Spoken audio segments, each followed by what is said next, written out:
Non-Occupant Co-Borrower?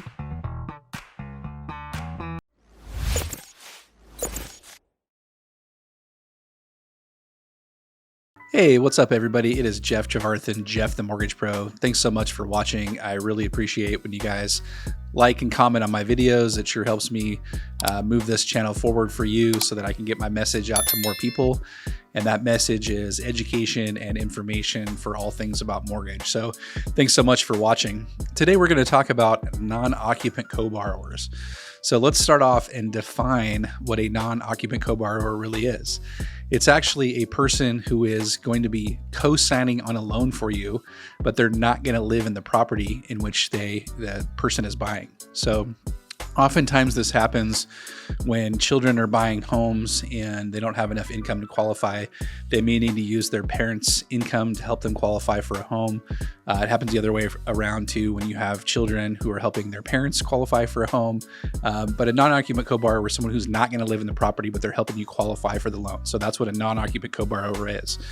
So this is applicable on conventional loans, FHA loans, and some jumbo loans, but it does not work with VA loans or USDA loans. So you can't have a non-occupant co-borrower if you're doing a VA loan or if you're doing a USDA loan.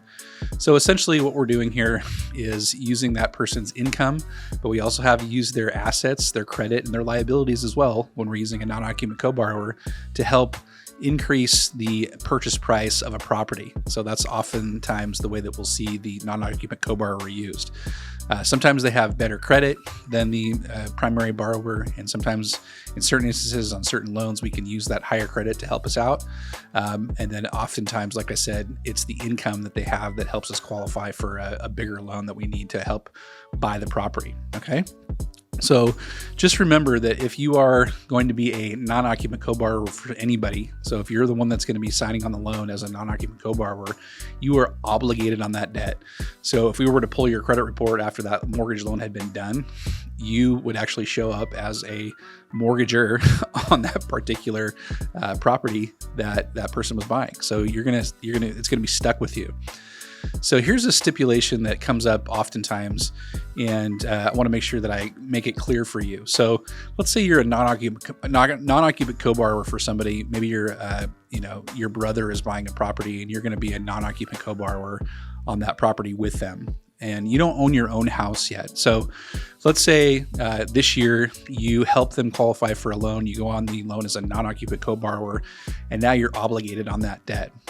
Well, there's a special stipulation with some of these loans that you're going to do going forward that would help you disregard that debt or not be obligated on that debt if you can show a payment history from the actual primary borrower on that particular loan that they've made 12 months worth of payments going forward. So, let's say again, you're gonna be a co-borrower on or a non-occupant co-borrower on your brother's property. You help them buy that property. 2 years later, you're like, man, I want to buy a property, but I'm obligated on that debt. So what you can do is get your brother's bank statements showing that he has made the payments for 12 months and you haven't given him any money for those last 12 months to help him make that payment. And when you're qualifying for a new mortgage, you don't have to count that against your debt to income ratio. So you can still qualify for a house on your own and not be obligated qualification wise on that debt when you're trying to purchase your own home. So even though it still stays on your credit report, it's still a liability that you would owe on unless you can figure out how to get off of there via refinance, or they sold the property and you don't need to be on there anymore, then you still have to be on there, but you can use this special stipulation to help you buy your own house going forward. Okay. So interesting little scenario there.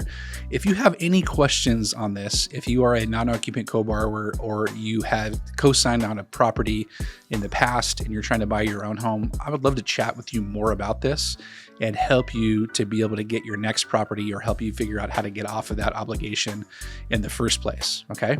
So please reach out to me. I'll put my Calendly link down below and you can reach out to me for that. We'll chat for a few minutes and then I'll figure out how to help you get off of that non-occupant co-borrower. Thanks so much for watching. I love it when you guys watch my channels again. I really appreciate it. And I look forward to talking with you again really soon. Have a good day. Bye.